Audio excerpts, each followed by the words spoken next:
नमस्कार, सिटी न्यूजच्या बुलेटिनमध्ये प्रेक्षकांचं मनपूर्वक स्वागत आहे। आज दिनांक 31 जानेवारी 2026 वार शनिवार। बातमीपत्राची सुरुवात करूया सुविचार मालेने। कुणालाही जिंकायचं असेल तर प्रेमाने जिंका, आजचा सुविचार आपण बघितला। आता बघूया बातमीपत्रातील ठळक बातम्या।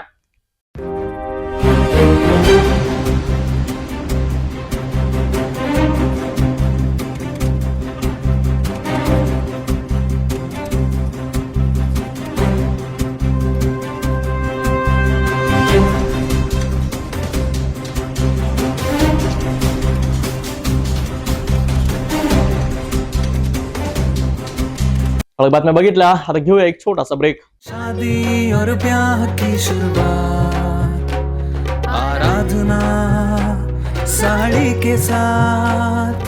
आराधना wholesale shopping mall L2 Bijland complex, Nandgaon Peth, Amravati, Jawahar road, Amravati. ब्रेकनंतर बघूया सविस्तर बातम्या। राज्याच्या राजकारणाला हादरवणाऱ्या दुर्घटनेनंतर एक महत्त्वाचा राजकीय निर्णय समोर आला आहे।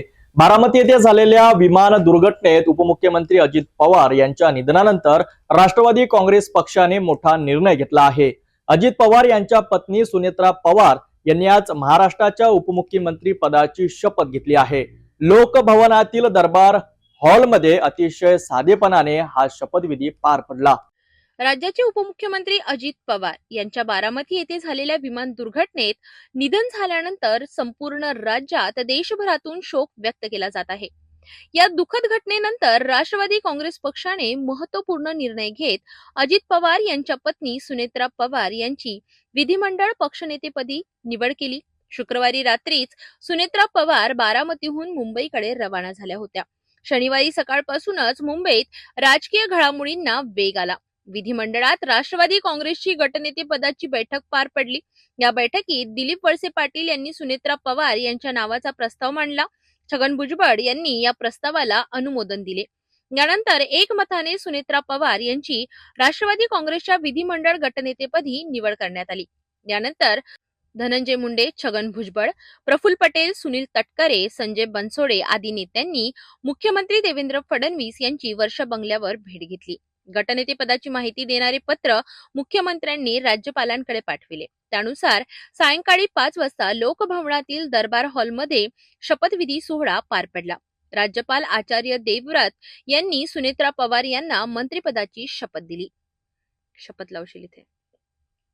या शपथविधीला मुख्यमंत्री देवेंद्र फडणवीस, उपमुख्यमंत्री एकनाथ शिंदे, मुख्य सचिव आणि राजशिष्टाचार अधिकारी उपस्थित होते। अवघ्या 10 मिनिटात मोजक्या लोकांच्या उपस्थितीत आणि अत्यंत साधेपणाने हा शपथविधी पार पडला। या शपथविधीसह सुनेत्रा पवार महाराष्ट्राच्या पहिल्या महिला उपमुख्यमंत्री ठरल्या आहेत। शपथविधीनंतर सुनेत्रा पवार तातडीने बारामतीकडे रवाना झाल्या। अजित पवार यांचा 10वा होईपर्यंत त्या बारामतीतच मुक्काम करणार आहेत।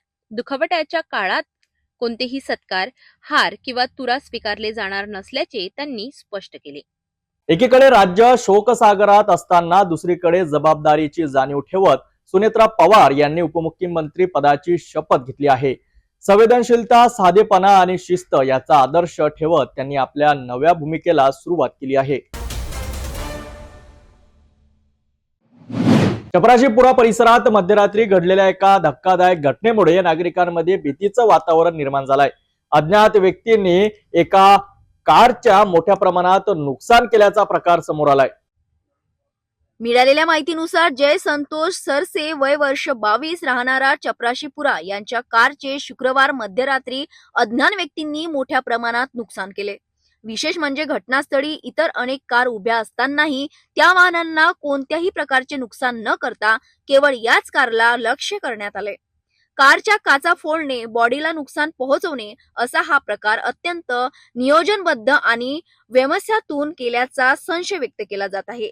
हा प्रकार केवळ आर्थिक नुकसान करणारा नसून मानसिक दृष्ट्यातही धक्का देणारा असल्याचे नागरिकांचे म्हणणे आहे।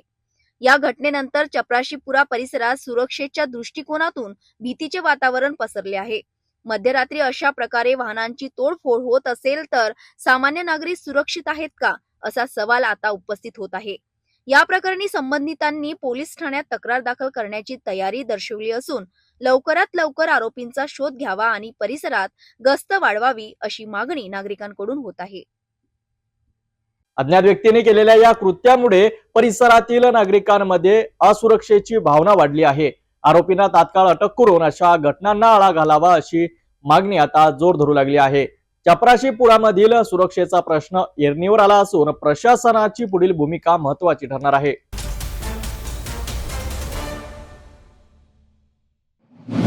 नागपूर गेट पोलीस स्टेशनच्या वतीने नागरिकांना दिलासा देणारी कारवाई समोर आली आहे. चोरीला गेलेले आणि हरविलेले मोबाईल फोन शोधून ते थेट मूळ मालकांच्या स्वाधीन करण्यात आले आहेत. नागपूर गेट पोलीस स्टेशन हद्दीत या वर्षभरात चोरीला गेलेले आणि हरविलेले अनेक मोबाईल फोन पोलिसांनी हस्तगत केले. शनिवारी 31 जानेवारी रोजी हे सर्व मोबाईल फोन मूळ मालकांना स्वाधीन करण्यात आले. ही संपूर्ण कार्यवाही नागपुरी गेट पोलीस स्टेशनचे पोलीस निरीक्षक हनुमंत उर्ला गोंडावार यांच्या नेतृत्वात करण्यात आली. पोलिसांच्या या प्रयत्नांमुळे नागरिकांमध्ये समाधानाचे वातावरण पाहायला मिळाले. हरविलेला मोबाईल पुन्हा मिळाल्याने नागरिकांनी पोलिसांचे आभार मानले आहेत. पोलीस प्रशासनाने नागरिकांच्या तक्रारी गांभीर्याने घेतल्याचे या कारवाईतून दिसून येते. सर, काय सांगाल, चोरीले गेलेले मोबाईल किंवा हरवलेले मोबाईल आज नागरिकांना आपण त्यांच्या हवाली करतात, काय सांगाल? जवळपास हे जानेवारी 2025 ते मे 2025 मध्ये बऱ्याच नागरिकांचे मोबाईल्स चोरीला किंवा मिसिंग झालेले होते. त्याबाबत आम्ही हे संबंधित जे तक्रारदार आहेत हे एक ऑनलाईन कंप्लेंट करून ते आमच्याकडे त्यांची तक्रार जी आहे आमच्याकडे येत असे. त्या आम्ही सदरचं जे मोबाईल्स हे जे शोध घेतलेला आहे हे CEIR या पोर्टलच्या माध्यमातून सतत त्याचा फॉलोअप घेऊन तो मोबाईल ट्रेस करण्याचा आम्ही वारंवार तेव्हापासून प्रयत्न केलेला आहे. असे जवळपास आम्ही 10 मोबाईल्स विविध कंपनीचे विवो असेल, टेक्नो असेल आणि रिअलमी असे जवळपास 10 मोबाईल अंदाजे किंमत दीड ते 2 लाख रुपयाची किंमत आहे. ते आज नागरिकांना सुपूर्द करण्याचा आम्ही एकत्रित त्यांना सर्व बोलावून पोलीस स्टेशनला सुपूर्द करणार आहोत. नागपुरी गेट पोलीस स्टेशनची ही कारवाई पोलीस आणि नागरिकांमधील विश्वास अधिक रूढ करणारी ठरली आहे. अशाच प्रभावी कारवायांमुळे कायदा आणि सुव्यवस्थेचा नागरिकांना विश्वास कायम राहिला आहे. अमरावतीतून एक अत्यंत थरारक बातमी समोर येत आहे. मृत्यू समोर दिसत असताना आणि वेळ हाताबाहेर जात असताना अमरावती महानगरपालिकेच्या अग्निशमन दलाने पुन्हा एकदा आपल्या कर्तव्याची पावती दिली आहे. हमालपुरा भागातील एका शाळेच्या विहिरीत पडलेल्या एका व्यक्तीसाठी ते जवान आज अक्षरशः देवदूत बनवून धावून आले आहेत. काय आहे नेमकं हे प्रकरण, पाहूया सविस्तर रिपोर्टमध्ये. 31 जानेवारी रोजी दुपारी अमरावतीतील हमालपुरा परिसरातील शिवाजी मराठा हायस्कूलमध्ये अचानक धावपळ सुरू झाली. कारण होतं शाळेच्या विहिरीत पडलेला एक जिवंत इसम. ही माहिती मिळताच नगरसेवक धनंजय भुजाडे यांनी तातडीने अग्निशमन दलाच्या नियंत्रण कक्षाला कळविले. माहिती मिळताच वेळ न घालवता पाडी प्रमुख किशोर शेंडे आणि त्यांच्या पथकाने फायर लॉरी घेऊन घटनास्थळाकडे धाव घेतली. विहिरीची खोली आणि परिस्थिती पाहता आव्हान मोठे होते, पण जवानांनी जीवाची पर्वा न करता रेस्क्यू ऑपरेशन केले. अग्निशमन अधीक्षक पंधरे आणि केंद्र प्रमुख सोन कांबळे यांच्या मार्गदर्शनाखाली वाहन चालक संतोष डोईफोडे, सुनील झोंबाडे, योगेश ठाकरे, प्रणित पेटे आणि सुमेध इंगोले या जवानांनी अवघ्या 10 मिनिटांच्या आत त्या इसमाला सुखरूप बाहेर काढले. कोणतीही जीवितहानी न होता हे ऑपरेशन यशस्वी झाले आणि उपस्थित नागरिकांनी जवानांचे आभार मानले. अमरावती महानगरपालिकेच्या या कामगिरीने हे सिद्ध केले आहेत की संकट काळात जर तत्परता दाखविली तर कुणाचेही प्राण वाचवता येतात. या धाडसी कामगिरीबद्दल सर्वत्र जवानांचे कौतुक होत आहे. अशाच ताज्या बातम्यांसाठी पाहत रहा सिटी न्यूज. अमरावती शहरातून एक चिंताजनक आणि धक्कादायक घटना समोर आली आहे. राजापेठ ते इरविन चौक या उड्डाण पुलावर दुचाकी अपघाताची घटना घडल्याची माहिती आहे. मात्र हा अपघात नेमका कसा आणि कोणाचा आहे हे अद्यापही अनुत्तरित आहे. शनिवार 31 जानेवारी रोजी राजापेठ ते इरविनकडे जाणाऱ्या उड्डाण पुलावर दुचाकीचा अपघात झाल्याचे चित्र समोर आले आहे. या ठिकाणी रस्त्यावर मोठ्या प्रमाणात रक्त सांडल्याचे दृश्य पाहायला मिळत आहे. अपघात इतका गंभीर होता की घटनास्थळी भीतीचं वातावरण निर्माण झाले. मात्र अपघातग्रस्त व्यक्ती कोण आहे आणि दुचाकी अपघात कशामुळे झाला याबाबत अद्यापही कोणतीही अधिकृत माहिती समोर आली नाही. शनिवारी 31 जानेवारी रोजी राजापेठ ते इरविनकडे जाणाऱ्या उड्डाण पुलावर दुचाकीचा अपघात झाल्याचे चित्र समोर आले. या ठिकाणी रस्त्यावर मोठ्या प्रमाणावर रक्त सांडल्याचे दृश्य पाहायला मिळत आहे. अपघात इतका गंभीर होता की घटनास्थळी भीतीचे वातावरण निर्माण झाले. मात्र अपघातग्रस्त व्यक्ती कोण आहे आणि दुचाकी अपघात कशामुळे झाला याबाबत अद्याप कोणतीही अधिकृत माहिती समोर आली नाही. या उड्डाण पुलावर रात्रीच्या वेळी वाहनांचा वेग जास्त असल्याने अपघातांचा धोका नेहमीच असतो. नागरिकांकडून या मार्गावर सुरक्षिततेची मागणी केली जात आहे. राजापेठ ते इरविन उड्डाणपुलावरील ही घटना अनेक प्रश्न उपस्थित करणारी आहे. अपघाताचे नेमके कारण आणि जखमी व्यक्तीबाबत अधिकृत माहिती लवकरच समोर यावी अशी अपेक्षा व्यक्त केली जात आहे. अमरावती शहरातून एक मोठी आणि तितकीच चिंतेची बाब समोर आली आहे. रेल्वे स्टेशन चौक ते राजापेठ या अत्यंत महत्वाच्या मार्गावर सध्या रस्त्याचे अस्तित्व हरवले असून केवळ खड्ड्यांचे साम्राज्य उरले आहेत. रेल्वे पूल बंद असल्याने या रस्त्यावर वाहनांची वर्दळ वाढली आहे. मात्र प्रशासनाच्या दुर्लक्षामुळे हा मार्ग आता मृत्यूचा सापळा बनू लागला आहे.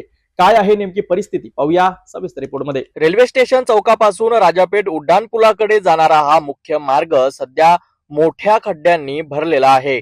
ठिकठिकाणी पडलेल्या खोल खड्ड्यामुळे वाहन चालकांना कसरत करत मार्ग काढावा लागत आहे. विशेष म्हणजे बेलपुरा परिसरात रस्त्याची अवस्था अत्यंत बिकट झाली असून दुचाकी स्वार वारंवार स्लिप होण्याच्या घटना घडत आहेत. रात्रीच्या वेळी खड्डे न दिसल्याने अपघाताचा धोका आणखी वाढतोय. या मार्गावरून दररोज मोठ्या प्रमाणात खासगी वाहने, दुचाकी, रिक्षा आणि सार्वजनिक वाहतूक धावते.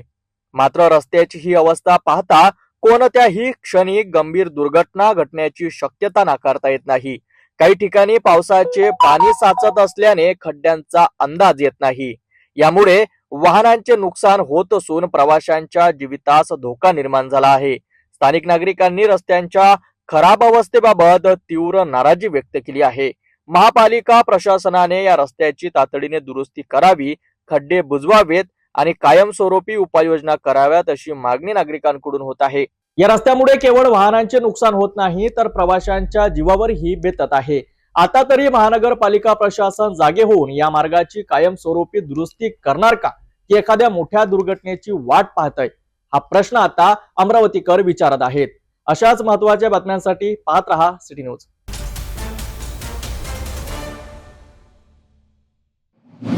रस्ते सुरक्षा हे केवळ 2 शब्द नाहीत तर तो तुमच्या आमच्या आयुष्याचा विषय आहे.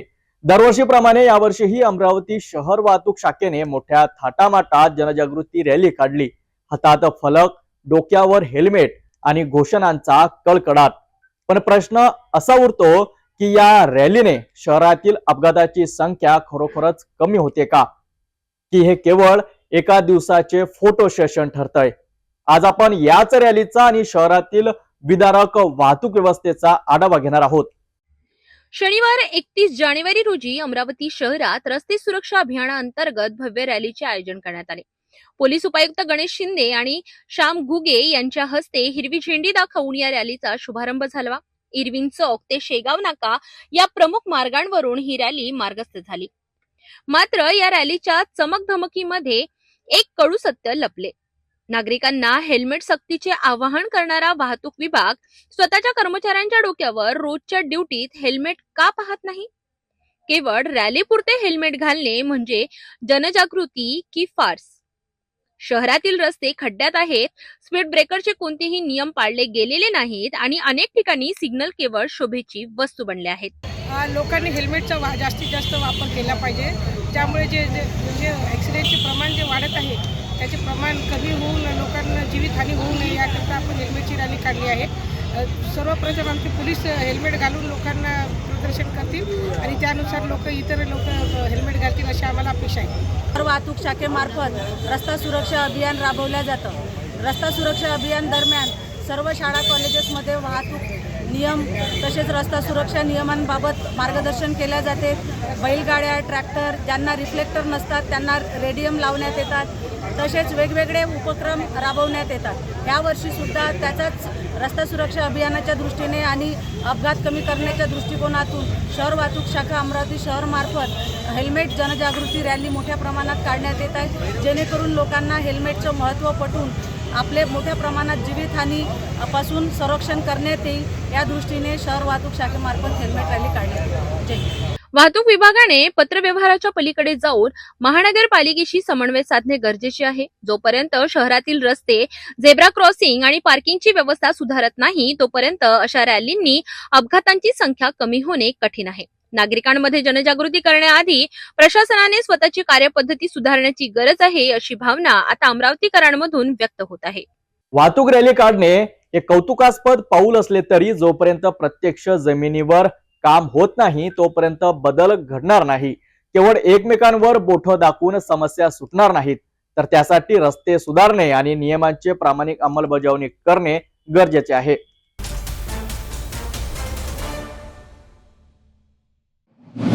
अमरावती शहराला स्वच्छ शहर बनविण्याच्या गप्पा मारल्या जात असल्या तरी प्रत्यक्षात परिस्थिती वेगळी आहे. शहरातील महेंद्र कॉलनी आणि छत्रसाल नगर परिसरात सध्या स्वच्छतेचे 3:13 वाजले आहेत. सफाई कर्मचारी येतात पण काम न करताच गायब होतात, असा गंभीर आरोप नागरिक करीत आहेत. याच घाणीमुळे परिसरात आजारांचे थैमान पसरले आहेत.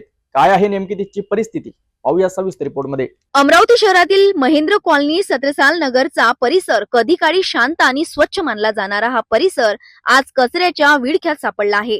येथील प्रत्येक कॉलनीतील सर्व्हिस गल्ल्या कचऱ्याने टुंडुम भरल्या आहेत. नागरिकांच्या म्हणण्यानुसार महानगरपालिकेचे सफाई कर्मचारी सकाळी येतात, हजेरी लावतात आणि त्यानंतर गायब होतात. स्वच्छता होत नसल्यामुळे येथे डासांचे प्रमाण वाढले असून मलेरिया, ताप, सर्दी आणि खोकला यासारख्या आजारांनाही नागरिकांना विळखा घातला आहे. अनेकदा महापालिकेकडे तक्रार करूनही प्रशासनाने याकडे सोयीस्कर दुर्लक्ष केले आहे. आता नवीन नगरसेवक निवडून आले आहेत, त्यांच्याकडून तरी हा कचरा कोंडीचा प्रश्न सुटेल का, अशी आशा नागरिक व्यक्त करीत आहेत. महेंद्र कॉलनीतील ही परिस्थिती पाहता महापालिका प्रशासन एखाद्या मोठ्या साथीच्या आजाराची वाट पाहत आहेत का, असा प्रश्न निर्माण होतोय. महेंद्र कॉलनीतील ही परिस्थिती पाहता महानगरपालिका प्रशासन एखाद्या मोठ्या साथीच्या आजाराची वाट पाहतोय का, असा प्रश्न निर्माण होतोय. नवीन लोकप्रतिनिधींनी या प्रत्यक्षात लक्ष घालून नागरिकांना दिलासा द्यावा अशी मागणी जोर धरत आहेत.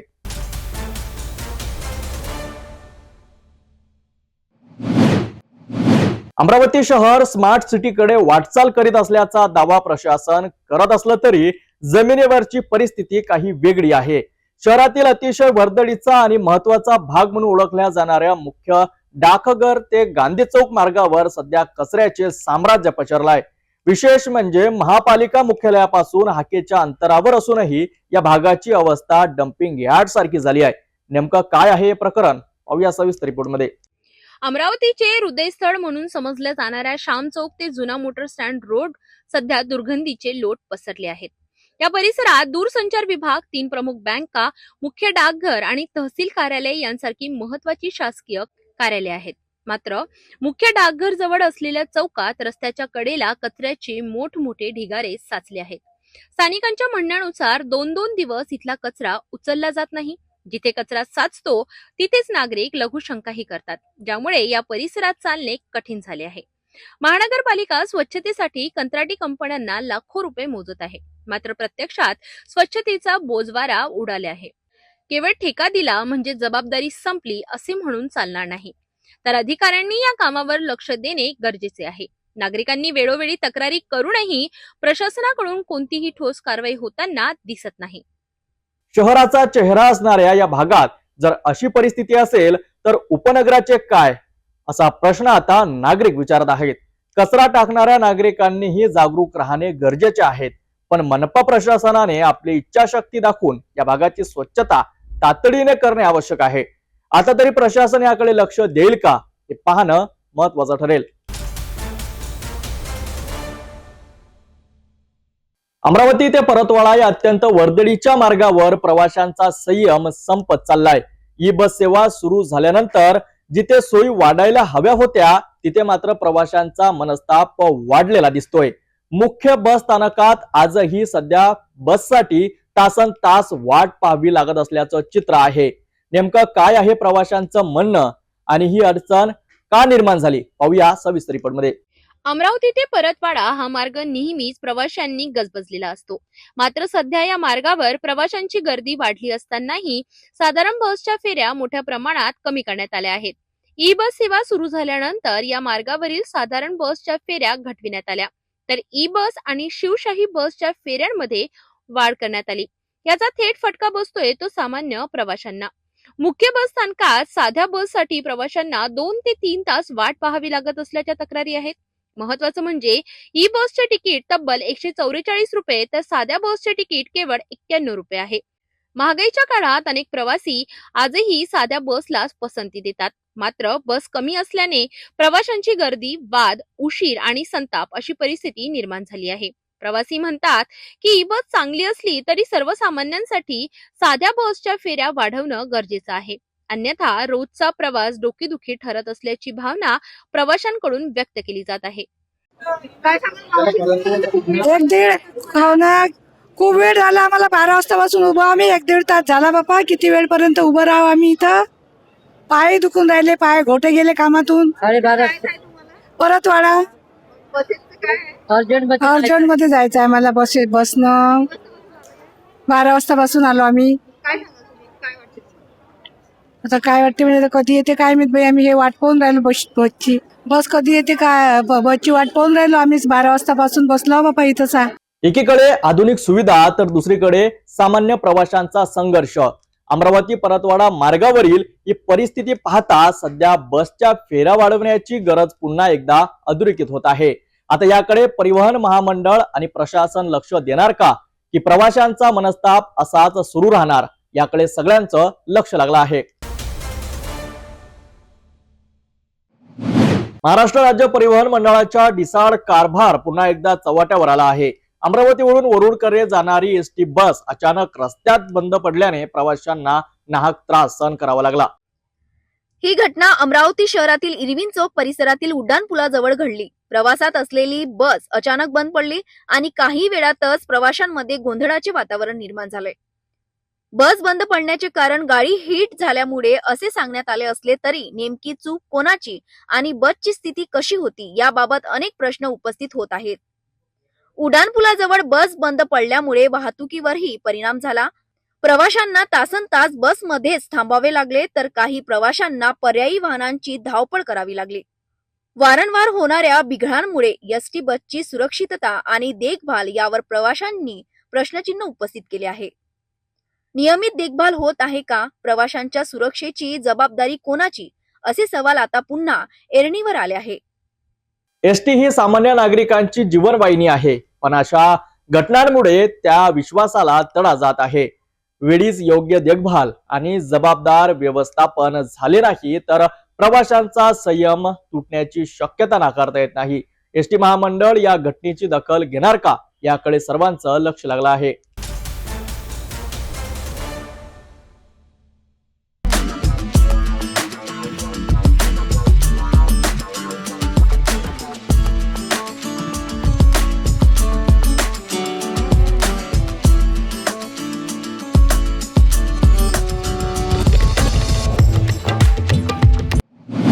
भंडारा शहरातील जय हिंद टी पॉइंट चौक सध्या नागरिकांसाठी धोक्याचं ठिकाण ठरत आहे.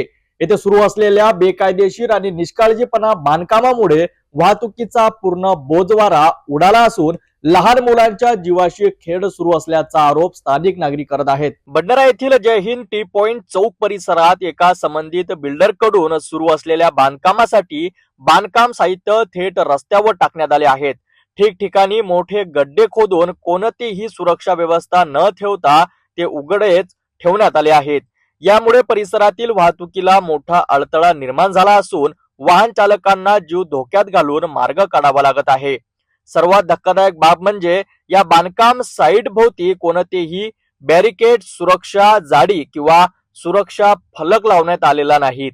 या ठिकाणी लहान लहान मुले खेळताना दिसत असून जर एखादी दुर्घटना घडली तर त्याची जबाबदार कोण घेणार, असा संतप्त सवाल स्थानिक नागरिक विचारत आहे.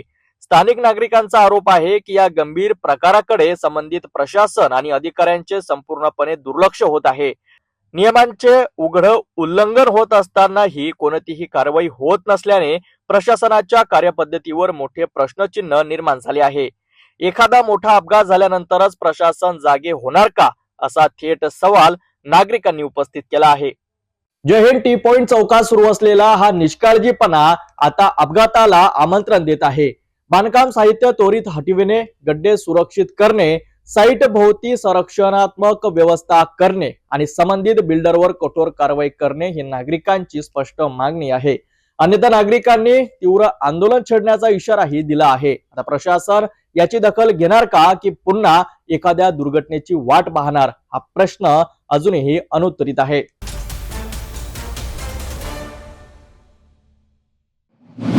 मेळघाटातील अतिदुर्गम भागात शिक्षण आणि सामाजिक बांधिलकीचा आदर्श उपक्रम राबविण्यात आला आहे. धारणी तालुक्यातील रायपूर येथे शासकीय आदिवासी आश्रम शाळेत विद्यार्थ्यांसाठी शालेय साहित्य आणि गावातील आदिवासी बांधवांसाठी वस्त्र वाटपाचा कार्यक्रम पार पडला. मेळघाटातील रायपूर येथे असलेल्या शासकीय आदिवासी आश्रम शाळेत गुड मॉर्निंग ग्रुप अमरावती आणि स्वराज्य पेट्रोलियम अमरावती यांच्या संयुक्त विद्यमाने हा सामाजिक उपक्रम राबविण्यात आला. या उपक्रमांतर्गत शाळेतील विद्यार्थ्यांना वह्या, पेन, शालेय साहित्यांचे वाटप करण्यात आले. तसेच गावातील आदिवासी बांधवांना ब्लँकेट, कपडे आणि महिलांना साड्यांचे वाटप करण्यात आले. म्हणूनच या सरकारच्या माध्यमातून आश्रमशाळेच्या माध्यमातून या ठिकाणी विद्यार्थ्यांसाठी ही आश्रमशाळा सरकारच्या माध्यमातून चालवल्या जात आहे. आणि आजूबाजूच्या परिसरातील जे आदिवासी असतील, गोरगरीब असतील, त्यांना चांगले दर्जेदार शिक्षण मिळावं, दर्जेदार अन्न मिळावं, निवासाची व्यवस्थित सोय व्हावी म्हणून या ठिकाणी ही आश्रमशाळा योग्यरित्या चालवल्या जात आहे. भविष्यामध्ये अशा शाळा आणखी चांगल्या जोमानं चालाव्यात.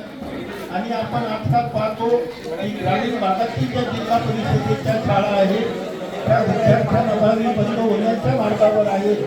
त्या बंद होऊ नये, विद्यार्थी संख्या योग्य रीतीनं राहावी ही पालकांची आणि सोबतच शिक्षकांची जबाबदारी सुद्धा असते.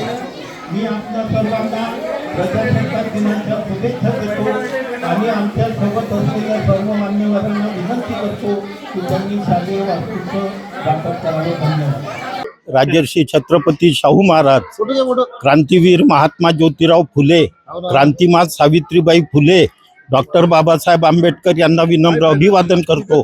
आज या ठिकाणी माध्यमिक आश्रमशाळा रायपूर आणि या मेळघाटामध्ये हे विद्यार्थ्यांसाठी शालेय वाटप आणि गोरगरीब जनतेसाठी ब्लँकेटचं वाटप या ठिकाणी गुड मॉर्निंग ग्रुप अमरावतीच्या वतीनं करण्यात येत आहे.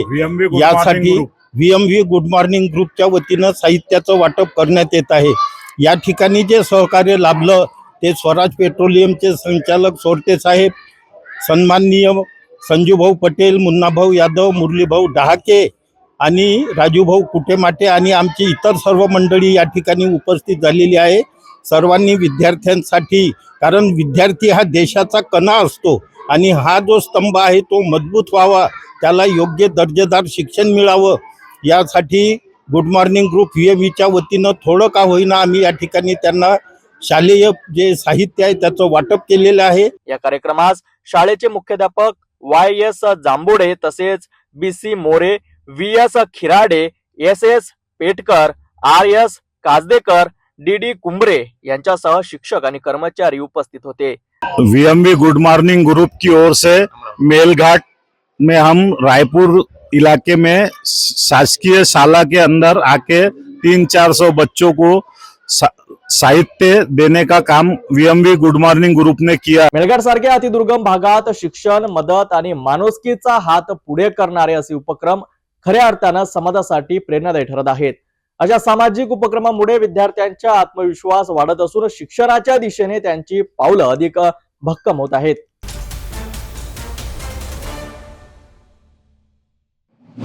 नागपूर शहरात चोरीच्या घटनांवर पोलिसांनी मोठी कारवाई करत एक सराईत गुन्हेगार जेरबंद केला आहे. पार्किंग मधून कार चोरी करणाऱ्या आरोपीकडून हजारो रुपयांचा मुद्देमाल हस्तगत करण्यात आला असून या प्रकरणाने शहरात खळबळ उडाली आहे. नागपूर शहरातील एका पार्किंग मधून कार चोरी झाल्याची तक्रार सदर पोलीस ठाण्यात दाखल करण्यात आली होती.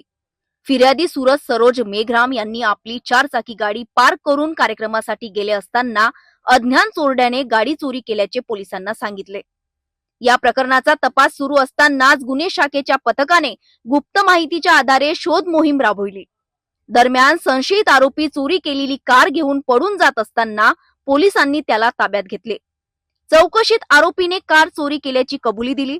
त्यांच्याकडून चोरी केलेली 4 चाकी गाडी, रोख रक्कम, आधार कार्ड, पॅन कार्ड आणि अन्य साहित्य जप्त करण्यात आले आहे.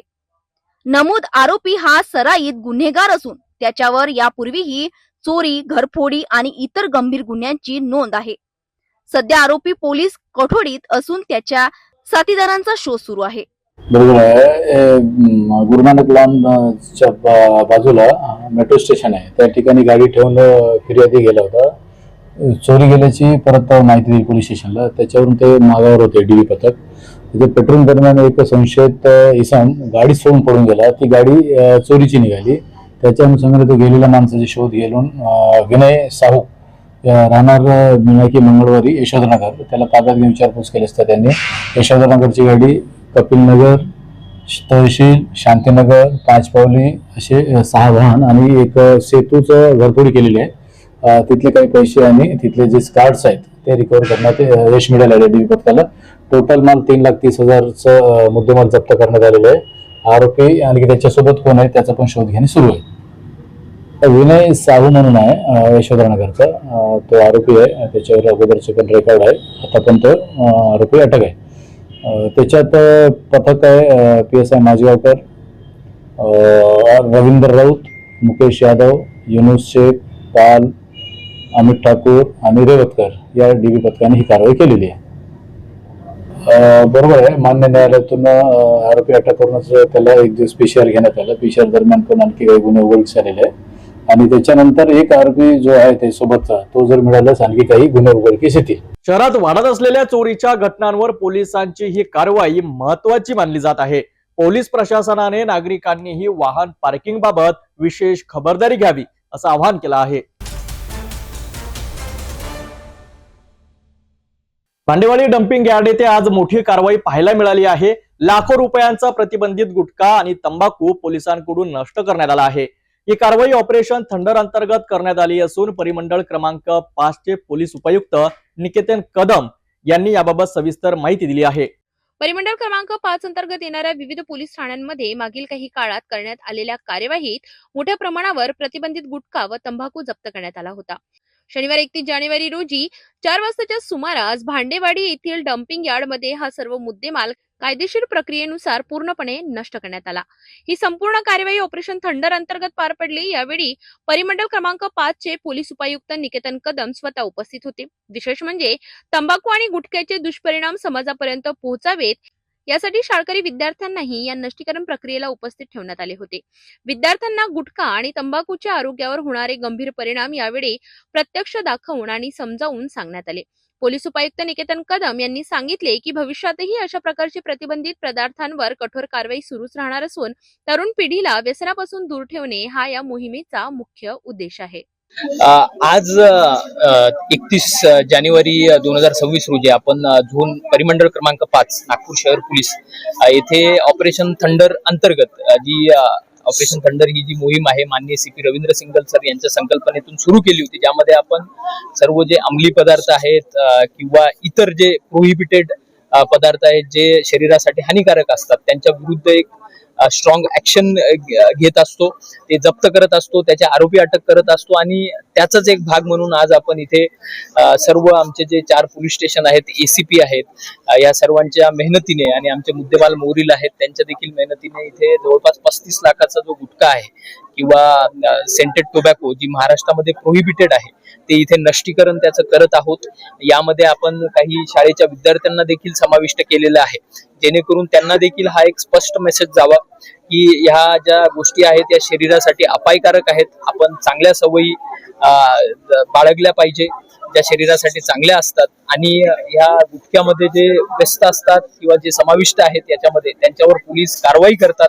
याच्यामध्ये जवळपास आम्ही 22 गुन्हे दाखल करून 31 आरोपींना जेलमध्ये पाठवलेला आहे आणि तो संदेश आम्ही विद्यार्थ्यांपर्यंत पण पोहोचवणार आहोत की चुकून जरी अशा काही प्रोहिबिटेड किंवा प्रतिबंधित गोष्टींमध्ये समाविष्ट असाल तर त्यांच्यावर कशी स्ट्रॉंग लिगल कारवाई केली जाते. यासोबतच मी संपूर्ण जनतेला देखील आवाहन करेल की आपल्या परिसरात जर अशा काही गोष्टींमध्ये विक्री करताना किंवा ट्रान्सपोर्टेशन मध्ये स्टोअर करताना जर कुणी आढळून आलं तर त्याची माहिती त्यांनी तात्काळ 112 या नंबरवर कॉल करून पोलिसांना द्यावी किंवा जवळील पोलीस स्टेशन मध्ये जाऊन देखील देऊ शकतात. आमचे सगळे पोलीस स्टेशन अगदी तत्पर त्याच्यावर कारवाई करतील याची मी ग्वाही देतो. आणि जे लोक ह्या गोष्टींमध्ये समाविष्ट आहेत त्यांना एक स्पष्ट संदेश मी नागपूर शहर पोलिसांच्या वतीने देऊ इच्छितो की तुम्ही जनतेच्या आरोग्यासोबत खेळू नका, याच्यापासून दूर राहा, अन्यथा मग आम्ही कडी कारवाई करण्यासाठी तयार आहोत. थँक्यू. अशा प्रकारे लाखो रुपयांचा प्रतिबंधित गुटखा आणि तंबाखू पोलिसांकडून नष्ट करण्यात आला आहे.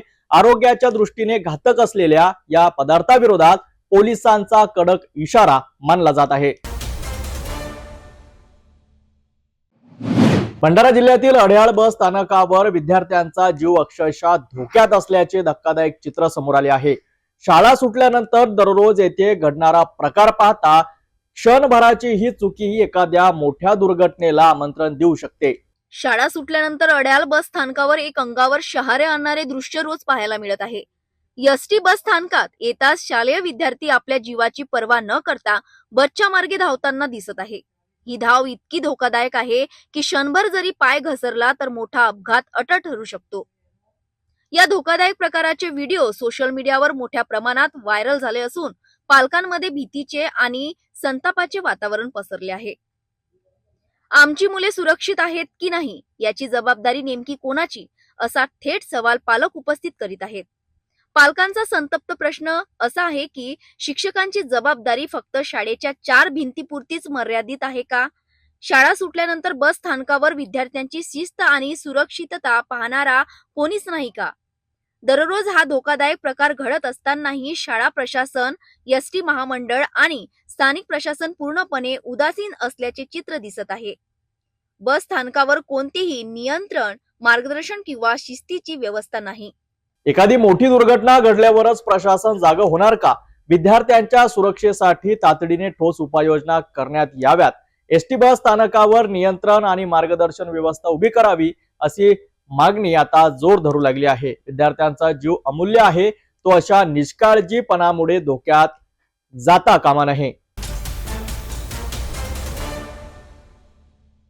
चोरीला गेलेले आणि हरविलेले मोबाईल फोन पुन्हा एकदा त्यांच्या मूळ मालकांच्या हातात पोहोचले आहेत. परिमंडळ क्रमांक 5 अंतर्गत दाखल मोबाईल चोरीच्या तक्रारींची दखल घेत नागपूर पोलिसांनी यशस्वी कारवाई करत अनेक मोबाईल शोधून काढले आहेत. आज हे मोबाईल मूळ मालकांच्या स्वाधीन करण्यात आले असून याबाबतची माहिती पोलीस उपायुक्त निकेतन कदम यांनी दिली आहे. पोलीस उपायुक्त निकेतन कदम यांनी दिलेल्या माहितीनुसार परिमंडळ क्रमांक 5 अंतर्गत येणाऱ्या विविध पोलीस स्टेशनच्या हद्दीत मोबाईल चोरी व मोबाईल हरविल्याच्या अनेक तक्रारी दाखल झाल्या होत्या. या तक्रारींच्या आधारे पोलिसांनी तांत्रिक विश्लेषण आणि गोपनीय माहितीच्या आधारे शोध मोहीम राबविली. या कार्यवाही दरम्यान चोरीला गेलेले व हरविलेले अनेक मोबाईल फोन शोधून काढण्यात पोलिसांना यश आले. शनिवार 31 जानेवारी रोजी मोबाईल मूळ मालकांच्या सुपूर्द करण्यात आले. मोबाईल परत मिळाल्याने नागरिकांच्या चेहऱ्यावर समाधान आणि आनंद स्पष्टपणे दिसून येत होता. या यशस्वी कारवाईमुळे पोलिसांच्या कार्यक्षमतेवर नागरिकांचा विश्वास अधिक दृढ झालाय, असेही यावेळी बोलताना पोलीस उपायुक्त निकेतन कदम यांनी नागरिकांच्या प्रतिक्रिया असल्याचं सांगितलं. देखिए, आज जोन 5 में हमने माननीय सीपी रविंद्र सिंगल सर, वैसे joint CP Ravindra Chandra Reddy sir और हमारे साउथ रीजन के additional CP Shivaji Rathod sir, इनके मार्गदर्शन में आज ये मोबाइल जो मिसिंग और स्टोलन मोबाइल से जो वापस हमारी टीम्स जो है पुलिस स्टेशन के एसीपी है, सीनियर पीआईज है और हर पुलिस स्टेशन में जो मिसिंग पथक है हमारा, इस पे डेडिकेटेडली काम करता है. इनकी मेहनत की वजह से लगभग 192 मोबाइल हमने पिछले 3 महीने में रिकवर किए हैं और आज वो सारे मोबाइल्स हम उनके ओरिजिनल ओनर्स को वापस कर रहे हैं. इसकी कीमत लगभग 40 लाख के करीब है ये सारे मोबाइल्स की. और जैसे कि आपने देखा कि यहाँ पे जो लोग वापस लेने के लिए आए हैं, उनके जो ओरिजिनल ओनर्स है, उन्होंने कुछ लोगों ने मनोगत भी व्यक्त किया, उन्होंने नागपुर सिटी पुलिस का धन्यवाद भी व्यक्त किया है। बहुत मेहनत करके एक एक पई जोड़ के मोबाइल लिया जाता है और आजकल ऐसे हो गया है कि मोबाइल एक मूलभूत आवश्यकता हो गई है, हर किसी के पास होता है, लेकिन वो लेने में बहुत मेहनत करनी पड़ती है, EMI पे लेते हैं लोग। अब जब हम इनको वापस देते हैं ये सब मोबाइल, तो उनका एक पुलिस के प्रति जो विश्वास है वो भी दृढ़ होता है विश्वास, और उसी के साथ ही एक पुलिस और जनरल पब्लिक के बीच में जो एक वैल्यू होती है या फिर उनके बीच में जो मिसकम्युनिकेशन होता है वो भी दूर हो जाता है। हमारे इनके साथ एक संवाद भी बढ़ता है, और इसके आगे भी हमारे जो सारे पुलिस स्टेशन की टीम है ऐसे ही काम करते रहेंगे, ऐसे ही मोबाइल रिकवर करते रहेंगे। चोरीला गेलेला मोबाईल पुन्हा मिळणे हे अनेक नागरिकांसाठी मोठा दिलासा ठरला आहे। नागपूर पोलिसांच्या यशस्वी कामगिरीमुळे कायदा आणि सुव्यवस्थेतील विश्वास अधिक बळकट झाला आहे। तळेगाव दशासर येथील घरकुल योजना आणि 14-15 वित्त आयोगातील कथित गैरव्यवहाराविरोधात सुरू असलेल्या आमरण उपोषणाने अखेर प्रशासनाला जाग आणली आहे। भाजपा जिल्हाध्यक्ष रविराज देशमुख यांच्या आक्रमक ठिय्या आंदोलनानंतर दोषीवर FIR दाखल करण्याचे आदेश देण्यात आले आहेत। तळेगाव दशासर तालुका धामणगाव रेल्वे घरकुल योजना तसेच 14 आणि 15व्या वित्त आयोगाअंतर्गत झालेल्या विकास कामांमध्ये गंभीर स्वरूपाचे घोळ आणि आर्थिक गैरव्यवहार झाल्याचा आरोप करत गावातील पंकज मारुतराव पेटकर, संजय सार्वे आणि त्यांच्या सहकाऱ्यांनी 26 जानेवारी 2026 पासून आमरण उपोषण सुरू केले होते। या प्रकरणाचा मुद्दा धामणगाव विधानसभा मतदारसंघाचे आमदार प्रताप अडसड यांनी यापूर्वीच विधानमंडळ अधिवेशनात उपस्थित केला होता। मात्र लोकप्रतिनिधींनी आवाज उठवूनही प्रशासनाने कोणतीही ठोस कारवाई न केल्याने नागरिकांमध्ये तीव्र नाराजी होती। उपोषणाच्या पहिल्या 3 दिवसात प्रशासनाने पूर्णतः दुर्लक्ष केल्याचा आरोप उपोषणकर्त्यांनी केलाय। अखेर 4थ्या दिवशी अमरावती जिल्हा भाजप अध्यक्ष रविराज देशमुख यांनी स्वतः उपोषणस्थळी भेट देत ठिय्या आंदोलन सुरू केले। दुपारी 3 वाजल्यापासून ते रात्री 11 वाजेपर्यंत तब्बल 8 तास रविराज देशमुख उपोषणस्थळी ठाण मांडून बसले। जोपर्यंत दोषींवर ठोस कारवाई होणार नाही तोपर्यंत इथून उठणार नाही असा स्पष्ट इशाराही त्यांनी प्रशासनाला दिला। या आक्रमक भूमिकेमुळे प्रशासनात एकच खळबळ उडाली। तात्काळ हालचाली करत ग्रामीण गृहनिर्माण अभियंता, तत्कालीन डेटा एंट्री ऑपरेटर आणि तळेगाव दशासर येथील रोजगार सेवक यांच्यावर FIR दाखल करण्याचे आदेश देण्यात आले। कारवाईचे लेखी आदेश मिळताच भाजपा जिल्हाध्यक्ष रविराज देशमुख यांनी उपोषणकर्त्यांना निंबू पाणी देऊन आमरण उपोषण सोडविले। यावेळी उपोषणकर्त्यांनी रविराज देशमुख आणि भाजप युवा मोर्चाचे जिल्हाध्यक्ष सचिन इंगडे यांचे आभार मानले। उपोषण यशस्वी झाल्यानंतर परिसरात ढोल ताशांच्या गजरात आनंदोत्सव साजरा करण्यात आला। या घटनेमुळे धामणगाव विधानसभा मतदारसंघात मोठी खळबळ उडाली असून विकास निधींच्या पारदर्शकतेचा मुद्दा पुन्हा एकदा ऐरणीवर आला आहे। मला फोटो काढला, तुम्हाला 12,000 भेटते म्हणे, 12,000 म्हणून फोटो काढला, असे पाय ठेवले, असे लंबे पाय करा म्हणे, लंबे पाय करून केले। बरं, तुम्हाला कुठं उभं केलं? संडासामध्ये। संडासामध्ये उभं केलं, 12,000 अजूनही नाही आले 4 वर्षापासून। नाव सांगा, नाव पूर्ण नाव सांगा, वार्ड नंबर सांगा। शंकर महादेव अशोक, वार्ड नंबर 3, गाव तळेगाव दशासर।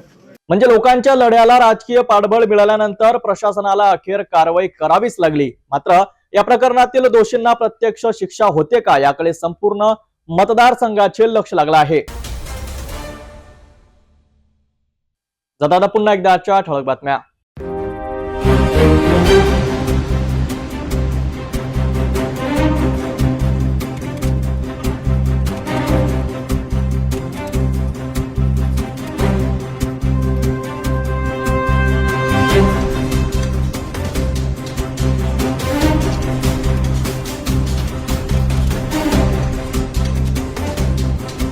आपण आता सिटी न्यूज चॅनल आपल्या टीव्हीवर सुद्धा बघू शकता। यामध्ये next channel number 117, Jio channel number 872, JTPL channel number 73, Fastway channel number 256 वर बघू शकाल। आता अमरावती जिल्ह्यानंतर विदर्भ आणि महाराष्ट्राचे दर्शक घर बसल्या आपल्या केबल टीव्हीवर सिटी न्यूज बातमी पाहू शकाल। यात Chhatrapati Sambhajinagar next set box number 14, Yavatmal set box number 12, Washim set box number 26, Nanded set box number 17, Mahur set box number 07, Akola आराची सेट बॉक्स नंबर 899 वर लवकरच आम्ही आपल्यापर्यंत पोहोचणार आहोत। जर आपल्या टीव्हीवर सिटी न्यूज चॅनल दिसत नसेल तर आपण आपल्या केबल ऑपरेटरशी संपर्क करावा। सिटी न्यूज केबलच्या व्यतिरिक्त YouTube, Facebook, Instagram आणि ट्विटर सुद्धा बघू शकता। याकरिता सोशल मीडिया अकाउंट सबस्क्राइब करा, फॉलो करा, लाईक करा। YouTube अकाउंट सबस्क्राइब करण्याकरिता सबस्क्राइब बटनला क्लिक करा आणि बेल आयकॉन दाबायला विसरू नका, कारण सर्वाधिक समाचार आपल्यापर्यंत पोहोचणार आहेत. तसेच सिटी न्यूजचे फेसबुक पेज लाईक करा, इंस्टाग्राम आणि ट्विटर हँडल फॉलो करा. आपण व्हॉट्सअपवर सूचना देऊन सुद्धा न्यूज प्राप्त करू शकता. व्हॉट्सअप नंबर खाली स्क्रीनवर येत आहे. ही बातमी तर एवढ्यावरच थांबूया. पुन्हा भेटून घडामोडी सोबत. नमस्कार. हर खबर पर पैनी नजर, हर मुद्दे पर सटीक वार, यही है सिटी न्यूज की पहचान. जहाँ सच्चाई की आवाज दबाई जाती है, वहाँ सिटी न्यूज उठाता है सवाल. हर स्क्रीन पर, हर प्लेटफॉर्म पर हमारी मौजूदगी बोलती है. सिटी न्यूज हमेशा सच के साथ.